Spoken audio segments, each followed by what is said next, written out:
बहुत सारे लोग तमाम लोग जो है कमेंट करके लगातार हमसे पूछे जा रहे थे कि आप हमें बताइए दिसंबर परीक्षा का जो तिथि है वो कब तक आ जाएंगे, यानी कि लिंक कब तक एक्टिवेट हो जाएंगे, हम कब से फॉर्म भरना स्टार्ट कर सकते हैं। इसके अलावा हमें कितने फ़ी जमा करने पड़ेंगी, यानी थ्योरी पेपर के लिए कितना पैसा देना होगा, प्रैक्टिकल पेपर के लिए कितना पैसा देना होगा, क्या प्रैक्टिकल और थ्योरी पेपर का पैसा हम एक ही साथ जमा कर सकते हैं या अलग अलग हमें करने होंगे। इस प्रकार से तमाम क्वेश्चन का सवालों का जवाब आज की इस वीडियो में हम देने वाले हैं। इसीलिए दोस्तों इग्नू से रिलेटेड पल पल खबर जानना चाहते हैं तो आज ही हमारे चैनल को जरूर सब्सक्राइब करिएगा, बेल के आइकन को हिट करिए और जुड़ जाइए आने वाला हर प्रकार का वीडियो देखने के लिए। तो चलिए दोस्तों बिना देरी के हुए स्टार्ट करते हैं इस वीडियो को और आपको बता दें। सबसे पहले एग्जामिनेशन फॉर्म का फ़ी के बारे में अगर हम बात करेंगे दोस्तों, तो यहाँ पर आप देख पा रहे हैं एग्जामिनेशन फ़ी को लेकर मोड ऑफ पेमेंट। तो कोर्स अगर आपका कोर्स अगर थ्योरी पेपर में, ठीक है, यहाँ पर जो स्टेप है आपका थ्योरी है, तो 150 रुपया पर पेपर के हिसाब से आपको जो है चार्ज करेगा इग्नू। यानी कि दोस्तों बता दें, ये किसी दिन हम आपको बता दें ये चार्ज 40 रुपये थे, फिर 80 हुआ, 60 हुआ, फिर 120 हुआ और अभी जो है 150 रुपया पर पेपर के हिसाब से आपको जो है चार्ज देने पड़ते हैं। यानी कि दोस्तों 150 रुपया पर पेपर के हिसाब से अगर आपको यहाँ पर चार्ज करते हैं, अगर आप 4 पेपर अगर आप देना चाहते हैं तो टोटल जो है नंबर ऑफ जो पैसा आपको टोटल जो है 600 रुपया आपको लगेगा। ठीक है, 600 रुपया पेपर में पैसा लगेगा। इसके अलावा अगर आपके पास प्रैक्टिकल है या लैब का सब्जेक्ट है तो उसके लिए अलग से 150 पर पेपर लगेगा। यानी कि 4 ऐसे सब्जेक्ट है जिसका आपको प्रैक्टिकल भी सब्जेक्ट है तो उसके लिए भी अलग से आपको फिर से 150 करके फिर से 404 पेपर का पैसा देना होगा। यानी कि फिर से आपको 600 रुपये एक्स्ट्रा देना होगा। इस प्रकार से टोटल जो है दोस्तों रुपया जो अगर टोटल आपका लगेगा 1200 रुपया लगेगा। अब यहाँ पर बात करते हैं कि आप जो पेमेंट करिएगा वो किस मोड पे आप जमा कर सकते हैं। तो उसके लिए मोड ऑफ लिखा हुआ दोस्तों पेमेंट के लिए हम आपको बता दें कि पेमेंट किस पर करना है। स्टूडेंट में selected any one payment gateway, यानी कि आपको पेमेंट गेटवे जो है HDFC या IDBI आपको सिलेक्ट करना। अब यहाँ पर बहुत सारे लोगों को ये कंफ्यूज होंगे कि हमारे पास HDFC भी बैंक नहीं है, IDBI भी बैंक नहीं, ऐसा बात नहीं। इग्नू का जो खाता जो खुला हुआ है वो खाता HDFC बैंक पर है और IDBI बैंक पर है। तो आप इग्नू के किस ब्रांच में आप जमा करना चाहते हैं, HDFC वाले बैंक में जमा करना चाहते हैं या IDBI वाले, दोनों में से कोई एक मोड को आपको क्या कर लेने, सेलेक्ट कर लेने। उसके बाद आपको यूज करना है डेबिट कार्ड, क्रेडिट कार्ड या नेट बैंकिंग, कोई भी बैंक का, एनी बैंक। ठीक है, यहाँ पर आपको किसी भी बैंक का है तो भी आप यहाँ से पेमेंट कर सकते हैं, जरूरी नहीं है कि यही बैंक होना चाहिए। अब यहाँ पर दोस्तों बता दें कि examination fee once paid said neither be adjust with any other subject non refund. यानी कि दोस्तों आपका जो पैसा है वो रिफंड नहीं होगा, साफ साफ इग्नू के द्वारा जो है लिख दिया गया है। इसीलिए पूरी कंप्लीट जानकारी ले लें, उसके बाद ही यहाँ पर फ़ी जमा करें, अदरवाइज आप बुरी तरह से फंस सकते। क्योंकि अगर एक बार इग्नू को अगर आप पेमेंट कर देते हैं तो दोबारा वो पैसा रिफंड बिल्कुल भी नहीं होगा। इस बात को आप सभी खास ख्याल रखिएगा।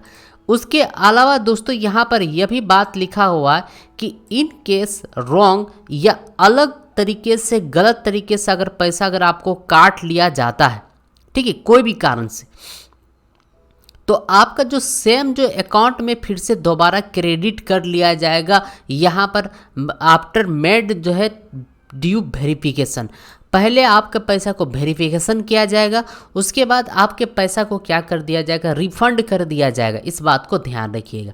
उसके बाद क्या लिखा है, once all the parts of the examination form are filled the summary of the same will be reflected on screen before processing of और पेमेंट। इसके अलावा दोस्तों जब भी आप पेमेंट करें तो उसका प्रिंट आउट करके एक्नॉलेजमेंट जो रिसिप्ट है उसका ज़रूर आप रख ले और कंट्रोल नंबर भी आप रख ले भविष्य के लिए। उसके अलावा दोस्तों, in case the payment is deducted but no acknowledgement slip, किसी कारणवश दोस्तों अगर आपका पैसा कट जाता है और एक्नॉलेजमेंट स्लिप अगर आपको नहीं प्राप्त होता है, नहीं जनरेट होता है, तो आपसे कहा जा रहा है कि आप 72 घंटा का वेट करें। 72 घंटे के भीतर आपको दोस्तों यहाँ पर 72 घंटे के भीतर आपको दोबारा से जो है अपडेट कर दिया जाएगा। और उसके लिए एक यहाँ पर लिंक दिया गया है जो कि आफ्टर दोस्तों यहाँ पर देख पा रहे 72 घंटा के बाद आप यहाँ पर चेक करना, अपने इनरोलमेंट नंबर डालना और डेट ऑफ बर्थ यहाँ पर सिलेक्ट कर लेना है। सिलेक्ट करने के बाद जैसे आप सिलेक्ट करेंगे और सर्च वाले बटन पर सबमिट करेंगे, वैसे आपको एक्नॉलेजमेंट जो स्लिप है वो आपको इग्नू के द्वारा प्रोवाइड कर दिया जाए। इसीलिए अगर मान लेते हैं कि अगर आपका पेमेंट कट जाता है और किसी कारणवश जो है नहीं अगर एक्नॉलेजमेंट स्लिप मिलता है, तो आप चिंता करने की ज़रूरत नहीं है। इसके अलावा दोस्तों आपको बता दें, student is required to resubmit the examination form if no status is appear search option. अगर मान लेते हैं यहाँ पर नो ऑप्शंस किसी भी प्रकार का कुछ भी नहीं आ रहा, तो आपको दोबारा से आपको सबमिट करने होंगे। लेकिन दोस्तों अगर आप जो भी पैसा कटा हुआ है उसको रिफंड करने के लिए दोस्तों आपको इस ईमेल को आप सभी डायरी पर अभी का अभी तुरंत नोट करके रख लें। इसी ईमेल पर आप सभी को ईमेल करना है और ईमेल करके आपको बताना है कि मेरे में इस अकाउंट नंबर से इतना पैसा ट्रांसफ़र किया गया था, इस तिथि को ट्रांसफ़र किया गया था, और आपके पास एक जो है रेफरेंस नंबर होगा, वो रेफरेंस नंबर इग्नू को मेल करने होंगे। मेल करते ही आपको 72 घंटे के भीतर जो है दोस्तों आपके पास पैसा जो है रिफंड कर दिया जाएगा। इसके अलावा दोस्तों refund of execute unsuccessful examination फी, अगर किसी कारणवश आपका जो पैसा है वो अनसक्सेसफुल हो जाता है, उसके लिए क्या क्या रूल्स दिया गया यहाँ पर देखिए। In case of access and unsuccessful payment the student is required to approach bank to take charge back after issuance of hall ticket, यानी कि दोस्तों आपका पैसा जो है रिफंड कर दिया जाएगा। The result shall be withheld या कैंसिलेशन, जो भी स्टूडेंट है उसका एग्जामिनेशन जो चार्ज आपको चार्जिंग करेगा, मतलब एक्स्ट्रा चार्ज आपको लगेगा। इसीलिए दोस्तों आप सभी यहाँ पर ध्यान रखिएगा। तो ये थे एग्जामिनेशन फ़ी को लेकर कुछ बड़ी अपडेटेड जो कि आपको जानना बहुत ज़्यादा ज़रूरी था, क्योंकि दोस्तों बहुत सारे विद्यार्थी सिर्फ क्या करते हैं, फॉर्म भरते हैं, लेकिन फॉर्म में पैसा कैसे जमा करना है, किस प्रकार से मोड में जमा करना उसको नहीं पता होता है, पैसा कट जाता है। वे सभी विद्यार्थी काफ़ी ज़्यादा परेशान हो जाते कभी यहाँ फ़ोन करें कभी वहाँ फ़ोन करें। तो वैसे कुछ भी करने का ज़रूरत नहीं है, आप सिर्फ वेट करें और ये जो लिंक है इस लिंक पर आपको डायरेक्टली क्लिक करके आपको चले जाना। ये भी लिंक आपको वीडियो के डिस्क्रिप्शन पर मिल जाएंगे दोस्तों। इस लिंक पर आप चेक करके इनरोलमेंट नंबर डाल के डेट ऑफ बर्थ डाल के आपको चेक कर सकते। इसके अलावा दोस्तों हम आपको यहाँ पर आपको बताना चाहेंगे कि आप जो है इस अगर पैसा का रिफंड चाहिए तो इस ईमेल एड्रेस को भी आप सभी नोट करके जरूर से जरूर रख लें, आपका पैसा रिफंड हो जाएगा।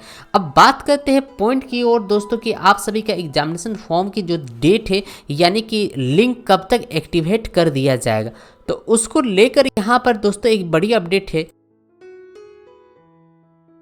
कि आपका जो है अक्टूबर का, ठीक है, अक्टूबर के जो लास्ट वीक होगा, यानी लास्ट वीक कहने का मतलब है दोस्तों 25 से लेकर 30 तारीख तक, ठीक है, 25 से लेकर 30 अक्टूबर के बीच में कभी भी लिंक एक्टिवेट हो सकता है। और जैसे एक्टिवेट होगा दोस्तों वैसे सबसे पहले इसी चैनल पर ही अपलोड मिलेगा और स्टेप बाय स्टेप करके सिखाएंगे और दिखाएंगे ताकि आपको किसी भी प्रकार का कोई भी दिक्कत ना हो एग्जामिनेशन फॉर्म भरने में, क्योंकि एक छोटे से मिस्टेक आपके लाइफ को बर्बाद कर सकते हैं। इसीलिए जब भी एग्जामिनेशन फॉर्म को भरें तो क्या क्या नए चेंजिंग होता है उस चीज़ को सबसे पहले इस चैनल पर देख लें, फिर जाकर आप फॉर्म को भरें, अदरवाइज आप बुरी तरह से फंस सकते हैं। तो दोस्तों आशा करते हैं कि यह भी बात आप सभी को समझ में आ चुका कि एग्जामिनेशन फॉर्म का फ़ी कितने होंगे, कैसे भरने हैं, कितने तारीख को लिंक एक्टिवेट होगा, पूरी की पूरी जानकारी हमने आशा किया कि आपको बेहतरीन तरीके से समझा दी। चलिए दोस्तों मिलते हैं कोई नई वीडियो के साथ, कोई नई जानकारी के साथ। वीडियो देखने के लिए दोस्तों बहुत बहुत धन्यवाद। Thanks for watching.